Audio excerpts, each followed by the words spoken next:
দীর্ঘ প্রায় ২ বছর দেশের বাইরে থাকা বাংলাদেশের ক্ষমতাচ্যুত সাবেক প্রধানমন্ত্রী ও আওয়ামী লীগ সভাপতি শেখ হাসিনা ঘোষণা দিয়েছেন সব ধরনের রাজনৈতিক প্রতিকূলতা, ষড়যন্ত্র এবং আইনি বাধা উপেক্ষা করে তিনি চলতি বছরই দেশে ফিরবেন। বিস্তারিত ডেস্ক প্রতিবেদনে। ভারতের সংবাদ মাধ্যম এনডিটিভিকে দেওয়া এক বিশেষ ইমেইল সাক্ষাৎকারে তিনি এই দৃঢ় প্রত্যয় ব্যক্ত করেন। নির্বাসিত জীবনে থাকা শেখ হাসিনা স্পষ্ট করেছেন, দেশে ফেরা তার কোনো ব্যক্তিগত উচ্চাকাঙ্ক্ষা নয়, বরং এটি বাংলাদেশের জনগণের রাজনৈতিক অধিকার, গণতন্ত্র, আইনের শাসন এবং মুক্তিযুদ্ধের চেতনা পুনঃপ্রতিষ্ঠার সঙ্গে সরাসরি জড়িত। তিনি আরও বলেন, আমি ক্ষমতার জন্য রাজনীতি করিনি। জাতির পিতা বঙ্গবন্ধু শেখ মুজিবুর রহমানের স্বপ্নের সোনার বাংলা গড়ে তোলার লক্ষ্যেই আমার এই সংগ্রাম।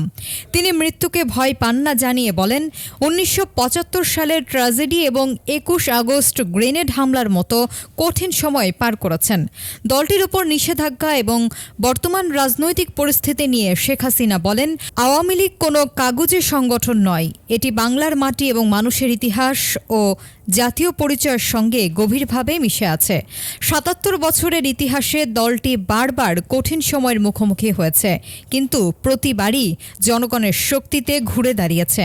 তিনি অভিযোগ করেন, কিছু বাংলাদেশ বিরোধী শক্তি ষড়যন্ত্রের মাধ্যমে জনগণের একটি অংশকে বিভ্রান্ত করে ক্ষমতা পরিবর্তন করেছে। আওয়ামী লীগের রাজনৈতিক পুনরুত্থান কোনো সরকারের দয়ার উপর নির্ভর করে না। দেশের বিভিন্ন প্রান্তে সাধারণ মানুষ স্বতঃস্ফূর্তভাবে দলটির সমর্থনে মিছিল করছেন, যা আওয়ামী লীগের পুনর্জাগরণের স্পষ্ট লক্ষণ।